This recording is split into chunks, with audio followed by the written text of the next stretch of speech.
Nagpalipas na magdamag sa labas ng Senado ang ilang grupo, kabilang po ang mga taga-suporta ni Senador Bato de la Rosa. Balitang hatid ni EJ Gomez.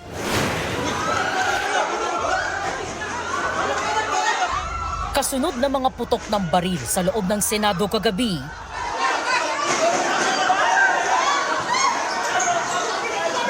magdamag na bantay sarado ng mga pulis ang loob at labas ng Senado. Umabot sa mahigit 1,000 pulis at uniformed personnel ang nakapaligid sa Senado kagabi. Mayroon ding mga rallyista. May puntong sumugod at nagtangkang alisin ng mga taga-suporta ni Senador Ronald Bato de la Rosa ang mga barikada. Ang iba, nagpumilit na malampasan ng mga pulis.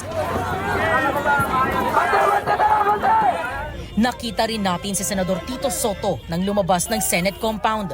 May nagsaboy ng tubig sa kanyang sasakyan.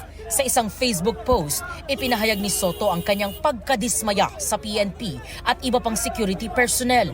Bigo umanong kontrolin ng mga otoridad ang mga nanggulo at umatake sa kanya habang nasa loob ng sasakyan. Ilang beses umanong pinaghahampas ang kanyang sasakyan, binato ng mga bote at pinagmumura siya. Sinusubukan pa natin kunin ang pahayag ng PNP kaugnay niyan. Di na ho natin mapigilan ng emosyon, may mga nagagalit po talaga. Ay Senator Soto naman, siguro sana maunawaan na lang niya ang mamamayang Pilipino. Siya ay isang senador, siya ay naglilingkod bayan, ang mga Pilipino ay sawa lamang sa maling pamamalakad ng gobyerno. Mag-aalas 11:30 kagabi nang magdatingan ng ilang miyembro ng Special Weapons and Tactics o SWAT at uniform personnel ng PNP. Ilang van din ng SOCO ang sumunod na pumasok sa Senate compound. Magdamag naman ang kilos protesta sa labas ng Senado.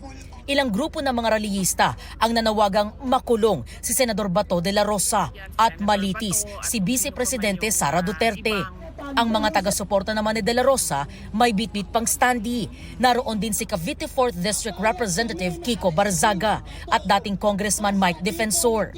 Anila, isa umanong tangkang assassination ang nangyaring kaguluhan sa loob ng Senado. This will probably be the biggest political crisis of this year.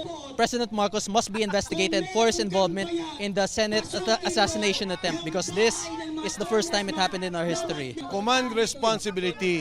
Head siya ng executive. Inaatake nila yung legislative body natin. And yun ay pagyurak na at pagtapak sa ating salinding batas at sa ating demokrasya. Sisikapin namin kunan ng reaksyon ng Malacanang kaugnay niyan. EJ Gomez, nagbabalita para sa GMA News.